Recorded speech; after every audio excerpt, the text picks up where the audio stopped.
Welcome back to Derry Public Radio. Reporting from the basement of the Derry Civic Center, this is CM Alexander with the news. A word of caution for those cruising down Route 17 tonight. Weather reports say the conditions are just right for urban legends to come to life. You've heard the stories. The hitchhiker who vanishes before you even hit the next mile marker, the stranger who knows way too much about your life, or the one who makes you choose between a nightmare and a worse one. Either way, if you see someone thumbing for a ride tonight, ask yourself, are they looking for help or offering a one-way ticket to regret? Drive safe out there. You're listening to Derry Public Radio. This is Derry Public Radio.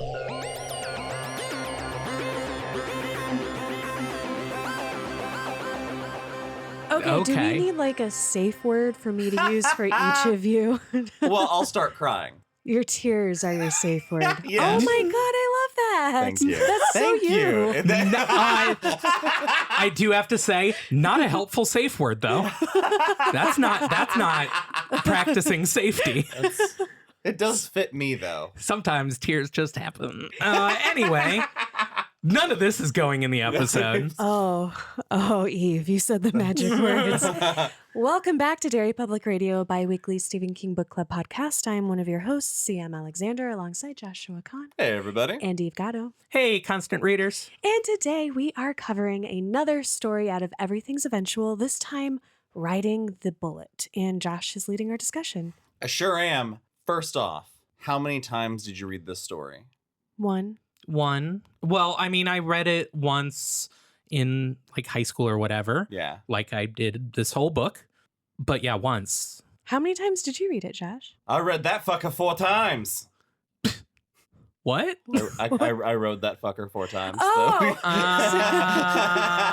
Your It's a great accent joke. was Thank so you. hard on the road that I thought you said something else. I was also a big... That was my impression of that guy's voice. Pretty good. Thank you.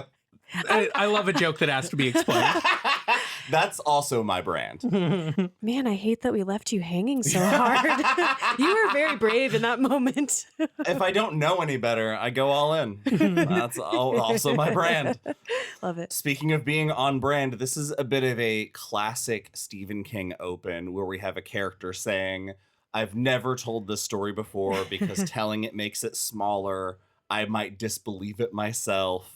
How do you feel when you get that King intro? It's so dramatic. Now that you mention it, it is a little surprising to me how it works for me every time. Yeah. Because it's literally the beginning of Green Mile. 1922. Yeah. Mm-hmm. It's such a like, okay, the story's going to start now. And it's really fucked up. And you know that because I've never told anyone you're super special to hear my spooky, spooky story. That's why we're constant readers, because King makes us feel like we're special, even though we're not. I would love for him to write a story that is not supernatural or scary at all, but have the same opening. I've never told this story to anyone because it's really boring. Because it's really boring. I went to the grocery store and they had spicy sweet potato fries, but now they don't sell them anymore. I've never told anyone that in my life because it wasn't worth mentioning. It wasn't worth mentioning. I feel like I've hung out with that lady. One time, Eve. You're gonna be her one time. So this is our main character, Alan Parker. He is writing this down because now, after his mom has passed, he's been thinking about it more, even though we find out the memory of these events has never dimmed over the years. But he's been thinking more and more, and he writes about an incident, a phone call he received in his junior year of college.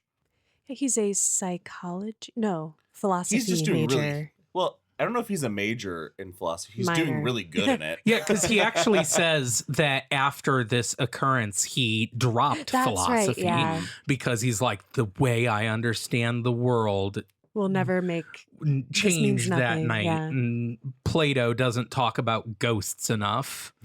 That's my critique on philosophy also. I would have a conversation with that guy. I might have been that guy. We found our people. Good. No, he's in college and he's just a poor college kid, like a lot of college kids are. Mhm. When he gets a call from his mother's neighbor, Mrs. Is it McCurdy? McCurdy, yep. And she's like, hey, bad news, but not terrible news. So don't freak out. But your mom has had a stroke. It's not a huge deal. She's not that old. She's only 40. And yeah, she might not be super healthy. Maybe she needs to exercise more. And yeah, she should stop smoking. But she says not to drop everything and rush over here. Do your classes and you can visit her on the weekend. And he's like, fuck that. I'll be there tonight, obviously. I do love their conversation because you get the impression that she's like invested in whether or not he drops everything or listens to his mom. And then when she kind of chuckles, she's like, of course you are. Good boy. Get down here. However long they've been neighbors, it sounds like he's lived there his whole life. Yeah. And so that neighbor knows it's always been Alan Jean Parker against the world. Mm-hmm. And everybody remembers the single mom on the block with the one kid. Mm-hmm. Right, exactly. And there's so much of this story that hit me so hard because that was me and my mom. It was just the two of us for so long. Mm-hmm. And so when it gets into the later bits about the sacrifices of single moms, I'm like, oh, man. Yeah, I didn't have this experience. I was not raised by a single mom. But my experience of this story was also affected in a way that I'm going to try really hard not to project onto this podcast too hard. Perfect. Anyway. The curse and beauty of stories. This is how strongly they can impact us, but in completely different ways. So we get the importance that it's just been the two of them, and he knows he has to drop everything and go because obviously she would do it for him. And classic ghost story stuff. It's even a beautiful October fall day. Mm-hmm. All of the spooky details that need to create a camp counselor style story. Yeah, this is quite literally a Are You Afraid of the Dark? Yeah. Yes. I feel like I've seen this episode. And because Alan's car is broken down, he is forced to hitchhike 120 miles to Lewiston. Hitchhiking being something he's familiar with. He does not tell the neighbor that because she would not approve. But it did make me think when this book was written, I feel like, okay, am I dumb? Is hitchhiking just universally like nobody hardly does that? It's not the way it was more common and accepted. Yeah, it's what I thought because I forget, does this story take place in 88 or 98? I have no idea. They say a date. Okay. Yeah. I can't remember which one, but either way, hitchhiking is still more. Yeah. Well, exactly. Because like now, the idea of hitchhiking anywhere everybody is thinks everybody's going to murder them. Yes.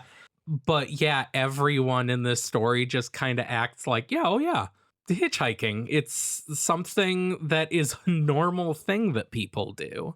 Maybe Maine is different. Maybe Maine public transportation is just other people.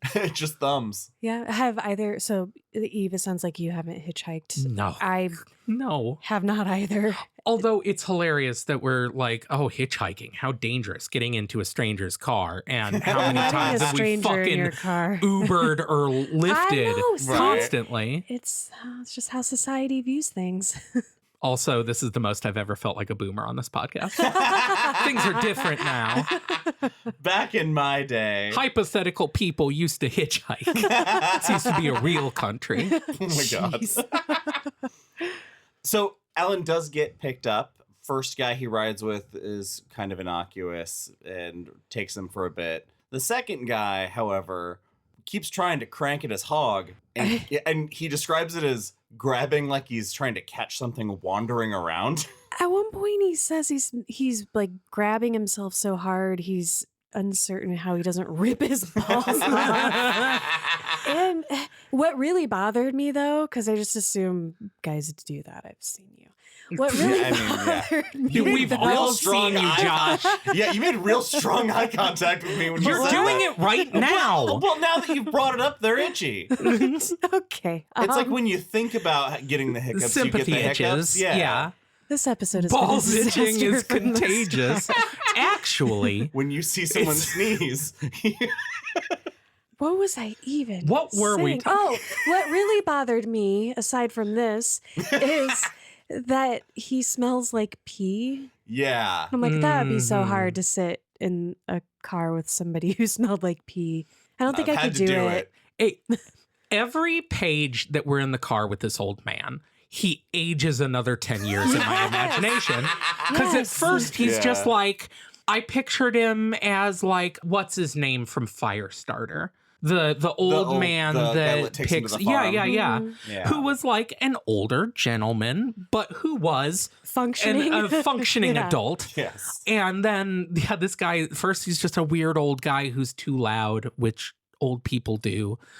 And he's like playing with himself, which is unfortunate. But then, he's like cackling like a crone and pissing himself and like weaving into traffic and stuff. I mean, that's an exaggeration.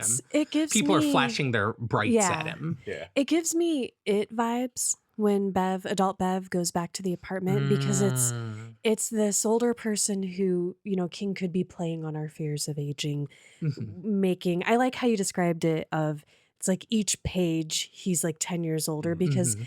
he's a very nice old guy and he's being helpful and it Mhm. doesn't seem like he's dangerous necessarily, but there's something becoming a little bit monstrous about the situation, a little more nightmarish Mhm. each interaction between them. I love it because it kind of shows our main character demonstrating his fear of growing older. Mhm. It's his worry for his mom because he's not only this guy starts creeping him out, but he talks about his brother. He would drive him to the hospital himself, but he promised his brother to take him to an old folks home to visit with his brother's wife who has Alzheimer's. And he's talking, and like as it's going on, he's becoming more like visibly upset Mhm. about like, oh, when you get old, your body betrays you Mhm. and your brain starts to go. And this woman, his wife, doesn't even recognize him when we come anymore. And all of that is very obviously just like fear of aging and Mhm. fear of death, And his mom which plays being into sick, is Mhm. making him. It's like that mortality check that every kid will get with their parents' first health scare. Not me, fortunately, because my parents are just going to live forever, as I have decreed. Oh, denial's great. But it's interesting. This actually made me think, and I posted this on our social media, but about my cousin who's ill. And that, for the first time, was where I kind of had my first, I feel like, adult mortality check. Mm. Like, oh, my cousins, the generation of my age, might be dealing with serious health things now. Yeah. We're like in our 40s and beyond. Mhm. Getting old sucks. I wouldn't know. Don't do it, listeners. I have a question. When was the last time you saw a real corker of a moon? Oh, okay. We literally just talked about this. Really? Yeah. Yeah, me and even Devin earlier before you got here. And what started it? It We wasn't were talking about my this. megalophobia. Yeah, Eve has megalophobia. I'm terrified of things that are bigger than they should be, if you know what I mean. Hey! So Devin and I were driving on a dark country road one night for realsies on our way to St. Charles, Illinois to pick up some sound panels. And it was a harvest moon, and we kind of come over this modest hill because, it's the Midwest, and it's all flattened cornfields. And we see this bigger than anything I've ever seen with my own eyes in reality in my life, giant red ball of fire sitting so huge and looming on the horizon in front of us that Devin and I both had this like sheer moment of something world ending is happening. Oh my God. It was the moon, but it was the way the light, just where we hit it, was like reflecting and curving it. So it looked It looked like the moon had fallen out of the sky and was descending in a flaming ball into the earth. We almost had to pull over and recover, but it, like within 2 minutes, it just Wow. looked like the moon. Because I even tried to get a picture of it, and is like before I even had time to do it, the light had changed enough That's- that illusion was That's gone. insane. It scared the shit out of Shit us. like that makes me think, like, imagine being a person before recorded time. Where you're like, I don't know what the fuck a moon is. And one day you come over a hill and there's a big flaming ball on the horizon. That's God. Like, congratulations, you just saw God. You just die, I think. Yeah. You can't fathom it and explode. Well, that was my corker. Do you guys have a better story than that? No. I don't have any. Do I have any stories about the moon? The moon and I have a thing. Oh, one time I was visiting family in another country, and this girl I liked got turned into the moon spirit, and because a fish got killed. Are you talking about I'm talking about Avatar, the Last Airbender. Yeah. Oh, Aw. I want to date the moon. Don't we all? But here on Earth, we have to deal with making wishes on the moon. A tradition I've never heard of before and is made up just for this.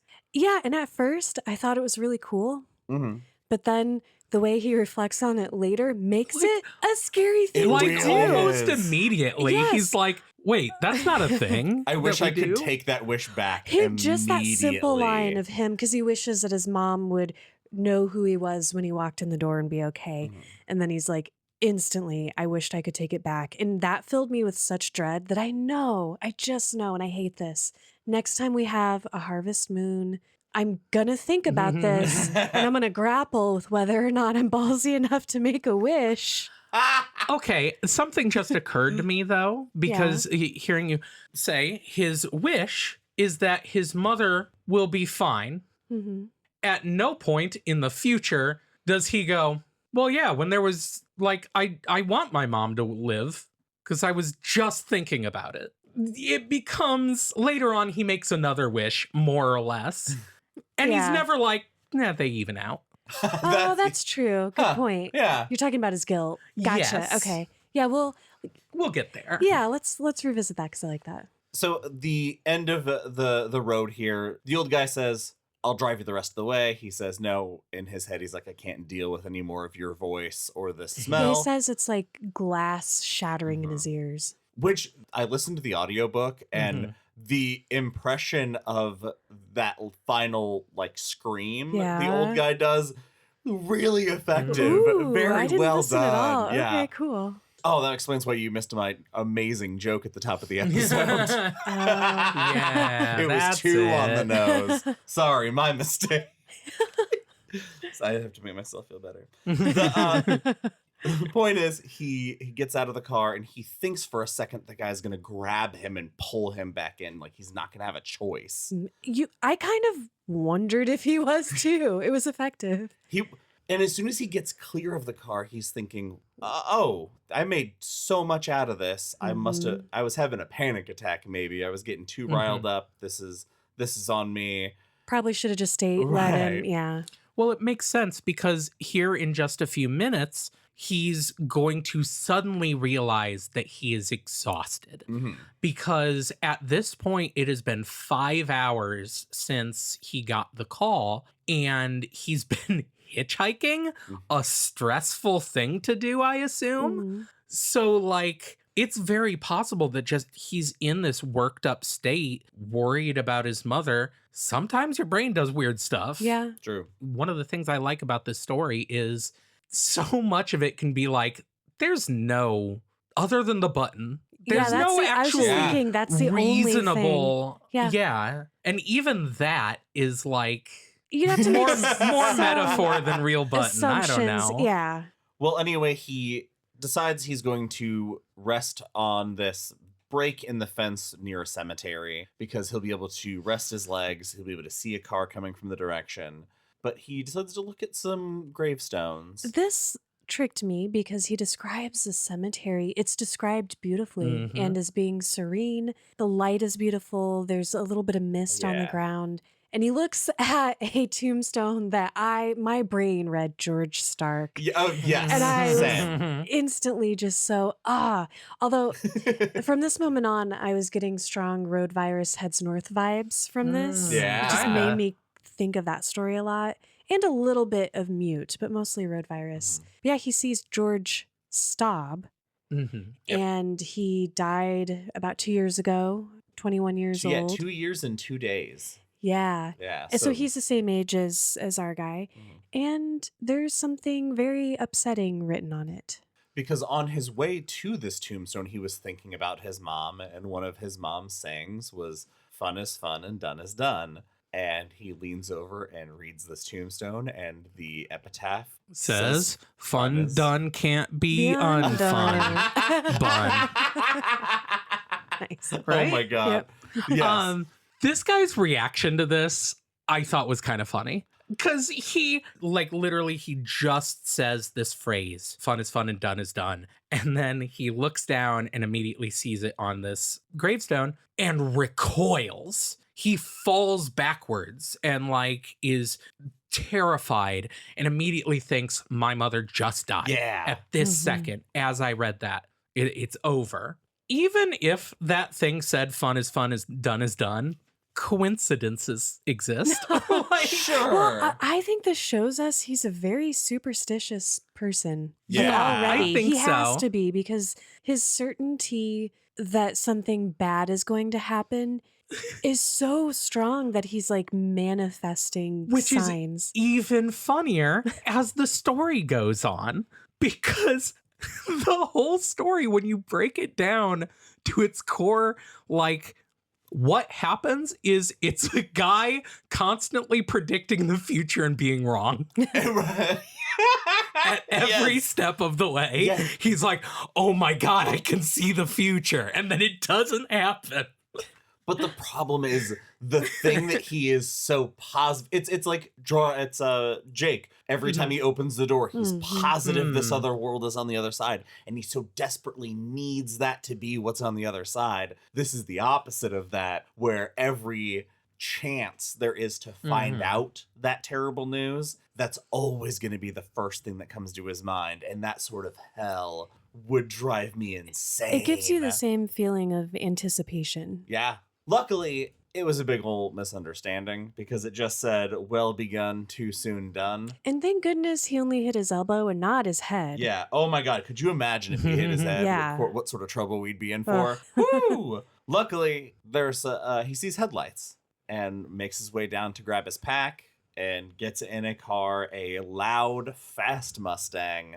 Luckily, the dead drive fast. A 90s greaser. Yes. But there's also an unpleasant odor in this car that Alan just doesn't want to worry about right now. Dude's never read Christine. No joke. Yeah. I thought about that too. Yeah, at first it's like, oh, this car smells like pine air freshener. And I'm like, something else. is that a smell that's upsetting? When it's Yeah. covering up decay, I think it is. But otherwise, I like pine candles around the holidays. I'm like, yeah, I want to just smell that sap. What are your thoughts on his instinct that Alan has to lie to this person? Because he gives him a fake name and a fake reason for traveling immediately.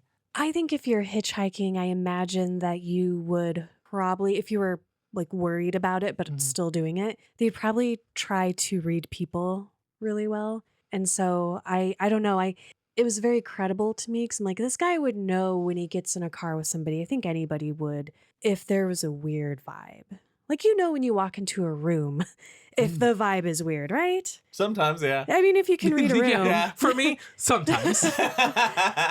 But as soon as he gets in and he's like, oh, this was instant mistake. I shouldn't have done this. And just that instinct to keep himself separate from this person by lying to them, keeping up some sort of charade. Yeah, I thought it was cool. The man driving is a young guy with a backwards baseball cap and a cigarette behind his ear. And he also has a button on his shirt that says, "I rode the bullet at Thrill Village, Laconia."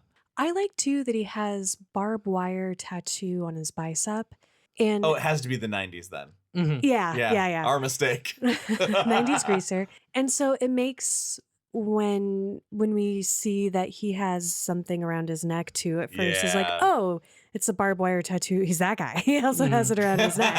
Good for that guy. But no, we find out that's not what it is. Pretty quick Yeah. because there's some very stilted conversation, and immediately, like, our main character is going, he knows he's fucking with me, Yeah. basically, Mhm. because he lies and tells him that he's going to his brother's wedding, and they have a back and forth, and he makes a dumb joke about weddings, and the guy laughs and he's like, yeah, nothing beats a funeral. And the other guy, without missing a beat, is like, weddings. Wedding. Which is so cool. It's So honestly fucking- such a it's so kind of scary. a threatening thing to where Yeah. he just refuses to acknowledge that he knows things that he shouldn't. It's fucking scary. And I love how it slowly turns into, okay, I can't let him know I know. He knows I know. I can't let him know that I know that he knows that I know. Yeah, it's so fucking great.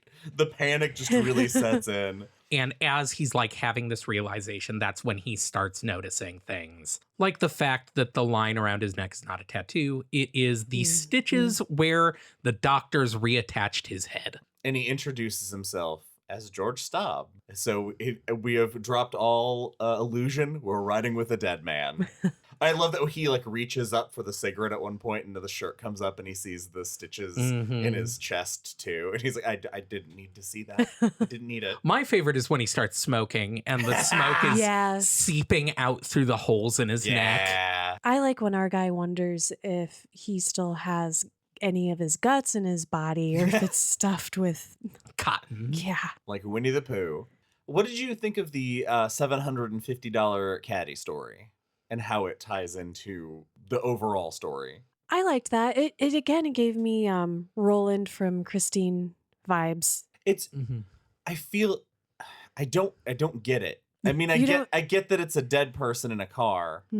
Is that all it is? Is that all am I thinking too deep? To me, it was just kind of tying into this theme of like urban legends that is running throughout the story, because like we said, this story of being picked up by a ghost or picking up a hitchhiker who is a ghost is like this absolutely classic ghost story.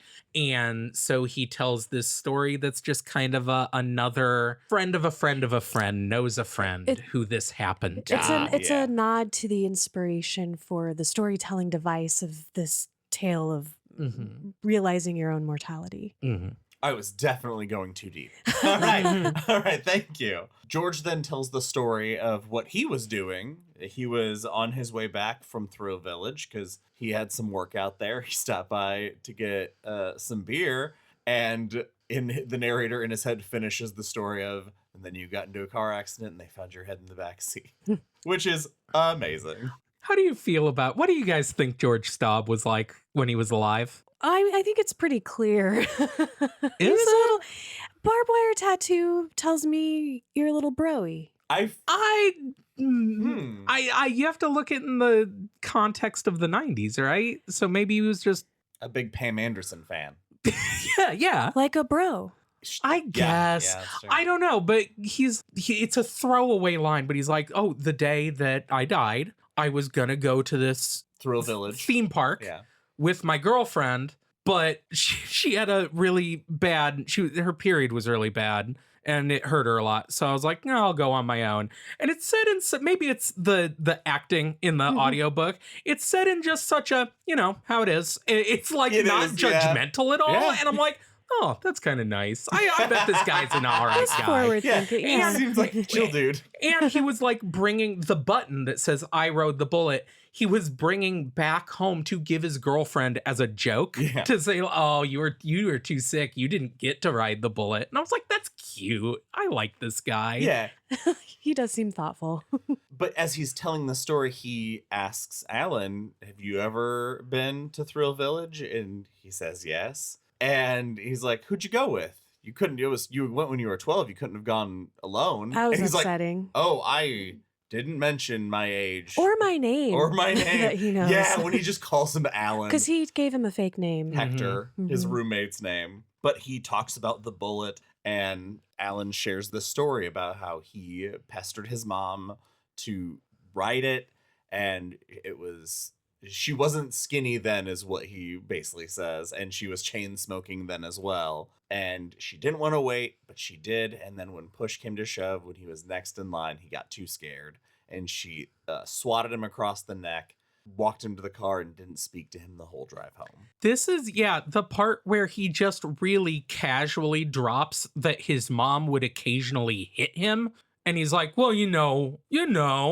I still love her. Does that make sense? Do I know why? No. And I'm like, ooh, bud. Therapy, my friend. That's actually not an okay thing to do. And that's like sort of that was the 90s. Yeah, that's how it was looked at. Right. Yeah. If you'd have seen that. Stressed single mom, she gonna slap you. I know, but it really affected my view of the entire rest of the story, where I'm like, I have way less empathy. Like, I have way less, like, his decision when he becomes to make a decision, like all of his guilt. I don't know. It's also possible I'm projecting a lot of stuff. That she was kind of a shithead. I'm like, bud, maybe you shouldn't feel as bad as you do. You're allowed to have some resentment. Yeah, exactly. Like, you're allowed to hold. That's have a those slightly feelings. more realistic way to feel about something, because I'm sure being a single mom was hard, and she probably wasn't the best mom that she could be. My mom had to raise me, guys. I'm a lot now. Imagine me when I had the energy of an 8-year-old. Yeah, I don't know. I think your criticism is valid, is all I'm saying. Yeah. It being they even talk here that it's a classic ghost story, FedEx from beyond the grave. The stakes, the circumstances were just right tonight for this to happen. And it's at this part where he is reflecting on this decision he's given, that you're in my car, one of you, I have to take one of you. It's up to you to decide. By the time we reach the first light of the next city, you have to make that choice.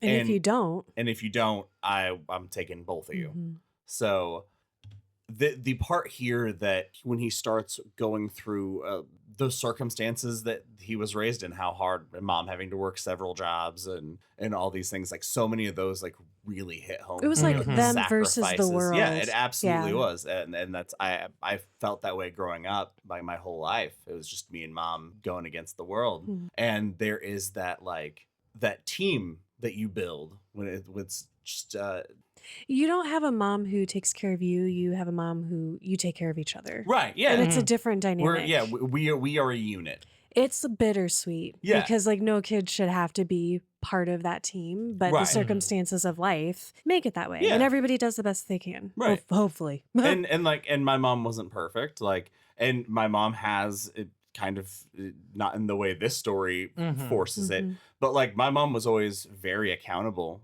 about when she would make a mistake. Like I remember my mom always being able to apologize to me even as a kid. That's very nice. And that was your something mom's like great. My mom's amazing. Hi, Mama Con. But it's and that's how like I've been able to carry that into being a dad now, of making sure that I hold myself as accountable, because you learn by example. You are allowed to overreact and do something out of character, but then you have really, a conversation about it. You have to acknowledge I was born in 85, so I mean late 80s, early 90s. My mom was pretty ahead of the curve there as far as that. So I feel really lucky a lot of the time because of that. I am heartened, like working in a school, just seeing the evolution of parenting styles that people have. Yeah. Because that's a skill that, I mean, that's what makes parenting successful, and what's like really developmentally for a kid teaches them a lot of really important lessons. Yeah. Watching my friends with kids and like my sister and my cousins, it's awesome because like they try so hard to treat their kids like little people. Yeah. And instead of nuisances that are underfoot.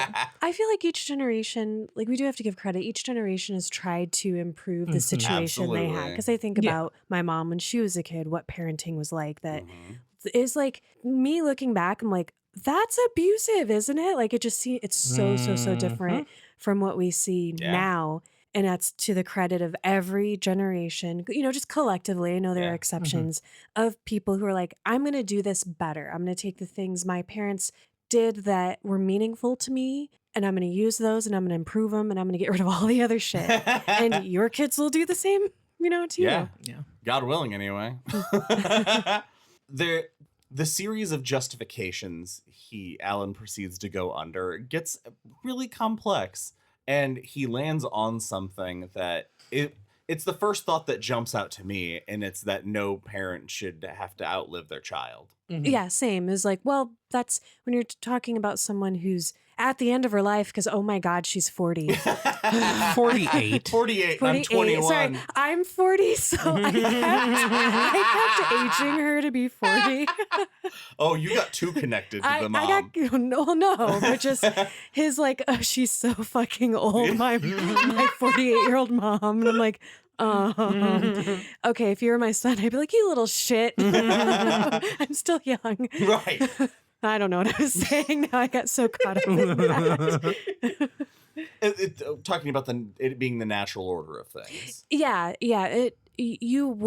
Nobody would be like, oh my God, how could you pick this older person further along in their life? Right. That you have to find a way to morally justify it. There are several options for you, but I mean, that's a common one. Yeah. And then trying to weigh that with the sacrifices that she gave. And I didn't ask to be born. Yes, I was just about to talk about that. Look, I didn't ask for this. I didn't ask to be loved and taken care of. I didn't ask her to sacrifice for me. Why should I feel bad about picking her? And in the end, it's to the last second almost, and he yells, "Take her." Did either of you think it was going to go the other way the first time you read it? No, because he's writing about it. True. Yeah, no, that's a good point. Yeah, we know the future. I wish my listeners could see the look on your face. It was so adorable. Dumbfounded. Oh, yeah.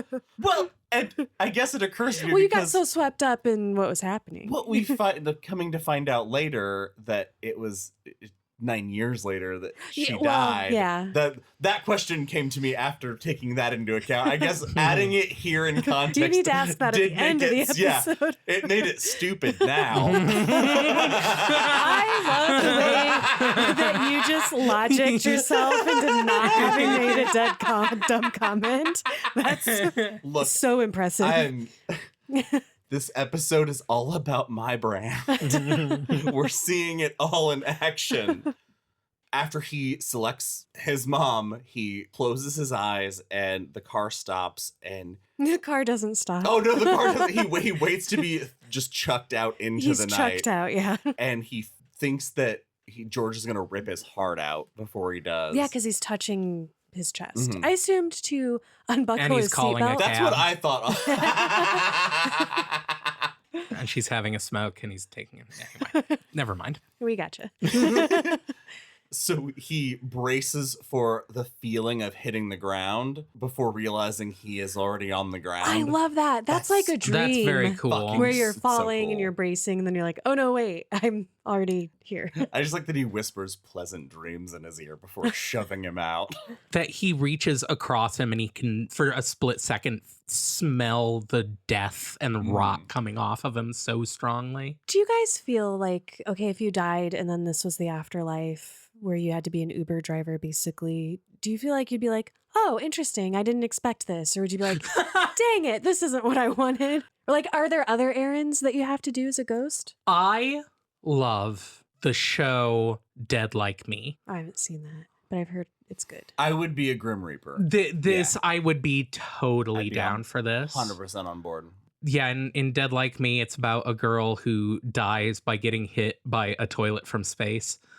So good. That's just what happens. So there's a thing about this. That's why you guys, man, I thought my question was going to be so cool. Yeah. But Well, I'm no, just describing a show that exists. It's literally she dies and you find out that like some people that die they get recruited to be a Grim Reaper and they escort people to the Why afterlife. have I not watched this? It's real good. I don't know how well it's held up. It is from like the mid 2000s. So how's it aged? I wouldn't It's call that a impossible to sweet know. spot, but it's a spot. Yeah, it is a spot. But yeah, no, it's like the whole part of like the afterlife kind of being, I'm not going to lie, I won't be a ghost so bad. Like, I think haunting folks would be super cool, just like floating around, checking on everyone. I don't know. I like that you call it checking on everyone. Yeah, just be like, what are they up to? How many ghosts are just think they're checking on people and they're just terrorizing us? Yeah. Well, they're screaming hello so I can hear them. But like, yeah, especially being a cabbie to like the recently dead, you get to be like, so what was your life like? Tell me all the stuff that were important to you. That job needs to go to somebody who can do small talk. Oh, then I'm out. I'm the guy. Yeah, that's for sure, I'm a Josh. good listener. True. Very true. Yeah, but if you got a guy in your cab who cried, You would leave leave. me in the cab. That happened once. Which means it's happened 100% okay, I of was the gonna time. say 100% because I don't believe another but stranger has it's- cried in front of you it's guys, different. listeners. It's different because someone has died. They need comfort. Mhm. I would instantly be like, we're going to pull over. You need a hug. See, that's fair. Yeah. Yeah, that's So reasonable. you just didn't believe in what had caused him his sorrow. What? She thinks that you wanted to murder the old man. Oh no! Why didn't Wait, you just what? give that guy so a that hug? you could console him on his way to the grave, is what she's trying you know to say. what? Let's just move on. Luckily, this was all a dream. Woo! Oh, Wakes up in a cemetery, he bonked his head. he What a silly knocked goose. himself out for an hour. He has a concussion. go He to has brain damage. Thankfully, he's going to the hospital. That's true. His head is bleeding. Yeah, from this point on, okay, the whole supernatural angle, obviously this happens in a little bit, but it's such an obvious bit that I'll just say it now that like he wakes up in the cemetery and he doesn't get it until later on when he realizes he's still wearing the pin that George gave him. Well, he didn't know that George put the pin on his jacket. Yeah. Because I thought he was His eyes were unbuckling his closed, yeah. seatbelt to kick him out of the car. Oh, no, So I was immediately I surprised was by like, this. oh, yeah, he's pinning the Yeah. pin on him. And I so was being too practical. he still has the pin when he wakes up. So he's like, oh, it's real. To what end? Which Which I is guess the rest of the story, Yeah. honestly. It's anyway. it's the classic ending to the story. It was all a dream. This haunting didn't matter, but it made it understandable, but he didn't lose the guilt because he still feels like he made the choice and ends up getting a ride with a lovely farmer. He thinks for a second it's going to be the Crank Hog Man, but for, the roundness of the story, but it's not. It's an apple boy. And he takes him to the hospital and Crank Hog Man and Apple Boy. I did think his truck must smell like apples. And that made me Had to feel be better about the delightful. pea truck. Balance. Now, this is where it really fucked with me because he's made the decision now. He's sure she's dead. And so at every stop on this journey, it is going to be his absolute certainty because he walks up to the front desk lady at the hospital and he says, Okay, not all of this is his fault. yeah, that's very true. But he essentially asks for his mom, and he thinks to himself, I have to remember to act surprised. They'll think it's weird if That I I know don't act she's- surprised. which- But no, calls up, and there's a weird pause, but nope, she's alive. This is the part that I was like, this is hilarious. This is It a is. bit, this entire section. What it reminded me of the entire time, Josh, I'm sure you have seen this. Sam, I'm not sure. There is a Mr. Show sketch. Nope. No. Okay, Mr. Show is a sketch comedy show from HBO from the 90s. Again, has not aged well. Let that be known. But it's a great show. And there is a sketch called Imminent Death Syndrome. And it is David Cross playing a guy taking guitar lessons. And he comes in, he's like, okay, the guitar teacher's like, okay, let's see how you're doing after your lessons. And he starts playing and he's really terrible. And the guitar teacher goes, whoa, man, you're like the best guitar player I've ever seen. You're gonna be a rock god. And then he gets a phone call and he goes, oh, really? Yeah? Oh, okay. And he hangs up and he goes, kid, you suck. Get out of my class. And he's like, what are you talking about? He's like, well, your mom called me earlier and she told me that you were dying and that it was your final wish to be a great rock star. So she paid us to tell you you were great so you would die thinking you were really good at guitar. And the guy's like, well, that sucks, but I'm not dying. He's like, yeah. And then the phone rings again and he awakes and he goes, yeah, hello? Oh, no. Yeah, okay, bye. And he hangs up and he's like, all right, kid, I gotta tell you the truth. You're great at guitar. You're amazing at guitar. And the guy goes, oh no, how great will I be? And he's like, you'll be the greatest guitar player ever. That's what this reminded me of. It is constantly like, I knew she was dead. I knew in that moment, like I could see the future, that she was dead. Yeah, you can head up. Fuck. Okay, well, I went in I went in the elevator and I pressed the button and could imagine her flatlining as she did it. And it just keeps happening. This made me cry. Oh, no.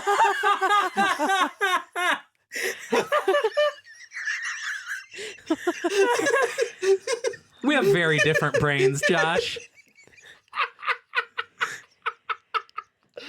Oh my God. I'm just along for the ride the rest of this episode for each of the stories you guys read. I'm the only one who actually read this. Each of the stories. Fucking yin and yang over here. Oh my God. Oh, wow. Josh, would you like to bring it down? On the timeline of infinity, this is my future. Oh, That's it. It is. Everyone rides the bullet. Everyone rides the bullet, and only children. Sorry, only children also listening. It's just us, y'all. Like that's what it comes down to. And so there's going to be a point in my life where I will have to know that call's coming anytime the phone rings at a late hour. Like that's like the thing you never expect to happen till you're old and way down the line. And so for this, it's like poor 19-year-old kid, however old he is, who's like freaking out about this, the horror show to me of if I had to deal with that from the age of 19, every single phone call I got, every single unexpected knock at the door, that's the first thing that comes to my mind. Oh, I'd lose I'd go nuts. Your mom's a huge Stephen King fan, though. True. So someday you could say to her, Mom, you're riding that bullet. Jesus Christ. That was supposed to be comforting. It's not. So at every turn, there is a very Arrested Development style joke of, we lost him. He's dead? No, we can't find him. Yeah. Moment that happens with a nurse. I thought, okay, I don't know why my brain went here, but I thought that it was going to reveal that nurse then became his wife. What?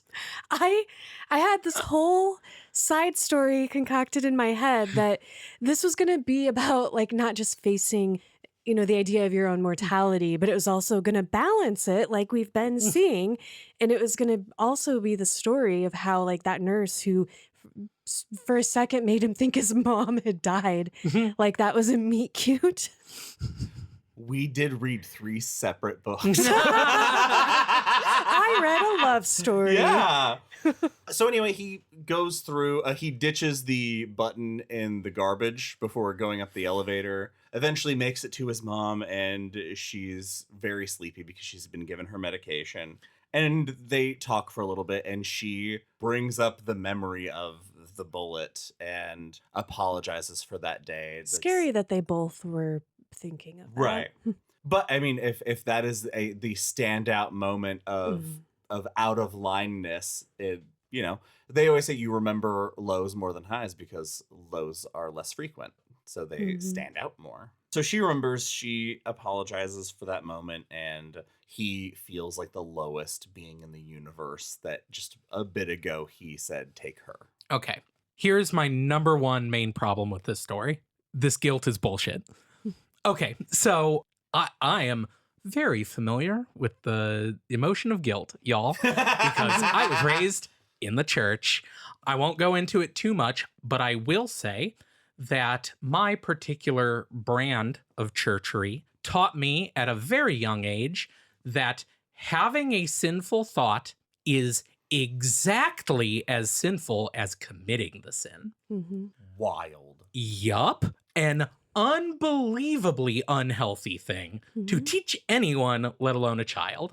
So this whole, his entire, like the entire premise of this book is he feels terrible because he had a dream in which he wished his mom died. Even if the dream was real, some magic happenstance, like it didn't happen, spoiler alert, nothing came of it. He did not doom his mother by having a brief moment of panic when he believed a ghost was going to tear his heart out. Like, it is extenuating circumstances. It is such the guilt trip of like, oh, I can't believe you thought a mean thing about me when your life was going to be made worse or over. Like, do you think that King also went to that church? Like, do you think this was... No, I mean, seriously, though, do you think this was like a theme that he intentionally was weaving into it too? Maybe. I think that's very dark enough possible. That I could see him. Well, because also the end of the story, to jump ahead a little, kind of bears that out, because he finally comes to the conclusion that like he shouldn't have been guilty because people are gonna fucking die and it's gonna come for all of us, whether some magic ghost car fucking gaslights us or not. I mean, he writes his religious parts that are in his book is written, it feels like for people who had, like for all of us who had like grew up in church and had some like crazy weird experiences there. Yep. It's like we get to exercise those demons by grappling, like seeing a character grapple with, oh yeah, I can relate to that because of this insane shit that I was brainwashed to believe. And I do love that that's like basically the conclusion is that he comes to is like, this thing, it never became dreamlike. It was always real to me and I kept it to myself forever, but I fucking came to terms with it. Like I once this passed, he just kept living his life and like he married that nurse and he lived in town and visited his mother every day and just lived his life. And that's fine. Like, I am glad that the end of the book wasn't, and when she died, I was overcome with the dread that it was my fault. And like, he's just like, it sucked. It was a sad thing that happened. But I mean, it happens. Like, you can't have that reaction to it, because then what would you have to live for? Yeah. One of the things that stuck with me about the rationalizing the guilt is there are two things that were they like throwaway, but they really stuck with me. And it was that he makes a comment, my mom gave me everything. She sacrificed everything to give me everything. This is my chance to do that back. And that sentiment, which is, I feel like something all children want to do, like when they have the opportunity to give something back to their parents. Thank them for support. And the fact that when they're talking about taking the ride on the bullet, he asks where and doesn't get an answer, which I thought was going to be a more complicated bit as to like, how do you make that choice when you don't know where the end of the line is? Oh yeah, because then he thinks like, maybe this guy didn't know. But that's any death. Sure, exactly. You can't have the comfort of knowing. Exactly. Yeah, but like I could see why sending the idea of committing her to that unknown by your choice, as opposed to like, and as you said, he recognizes eventually that it is the natural order. He can come to live with it because it's life. We know it's the null. Yes, we know it's ant people. Read Revival, listeners. But yeah, as you said, Eve, she lives 9 more years. They have a wonderful relationship. There's just one more interesting thing because he loses the button at some point. Oh, yeah, because he dug it out of the trash before he left the hospital because he's superstitious. Well, now it's his. You keep what you pay for or something like that. But I love that we skipped over that when he gets to the hospital and he realizes that has the button is because that nurse is like, if you came from the South, why are you wearing that thing? It's from the North. And his knee-jerk response is, it's my good luck charm. And that fucks with him so bad to be like, what a disgusting lie I've said. I do like that part. He loses the button. 2 days later, he gets the phone call that his mom has passed. And then a few weeks later, after everything's been done, he's cleaning at her house and he finds the button under her bed. And he asks an empty room, what's the point? This drives, I can't decide if I like this or not. Because it is so much like, yeah, story, that's your job. You tell me what your point is, because all of this happened for no reason. To what end? We do some ratings on this short story? Definitely. CM, you want to go first? Yeah. Talking about this story and getting such completely different reads, you know, your perspective, Josh, your perspective, Eve, and then my surprise perspective that I didn't know I had until neither of you agreed with me about this being a love story. And I don't know, that's just like thinking about whether King does it intentionally. And I mean, he's a good writer, so that very well could be. Or just the nature of storytelling allows each listener to make the meaning of it that will be meaningful to them. Is, I don't know, it kind of bumped it up one for me. So I'm going to give this 5 out of 5 blue chambray shirts. It's funny. I felt the exact same way. Is that when we sat down to record this, I like when I was driving over to the studio, I was thinking, I can't wait to talk with you two and find out what I think about this story. Because I have so many conflicting thoughts, and parent stuff is a little personal for me. And I was like, I honestly, I don't know. I didn't know how I felt. And like happens all the time, talking to you two alone brought the story up quite a few notches in my estimation. I do have to say, though, that not my favorite. And the pros and cons for me almost completely even each other out, bringing this book to just a neutral 0. So 3 out of 5 blue chambray shirts. This book made me cry, and I love my mom. 5 out of 5 blue chambray shirts. Aw. And that is it for this episode of Derry Public Radio. As always, thank you for listening. Join us for our next episode, where we will be watching the movie Riding the Bullet. For Joshua Kahn and Eve Gatto, I'm CM Alexander, reminding you, the worst stories are the ones you've heard your whole life. Those are the real nightmares.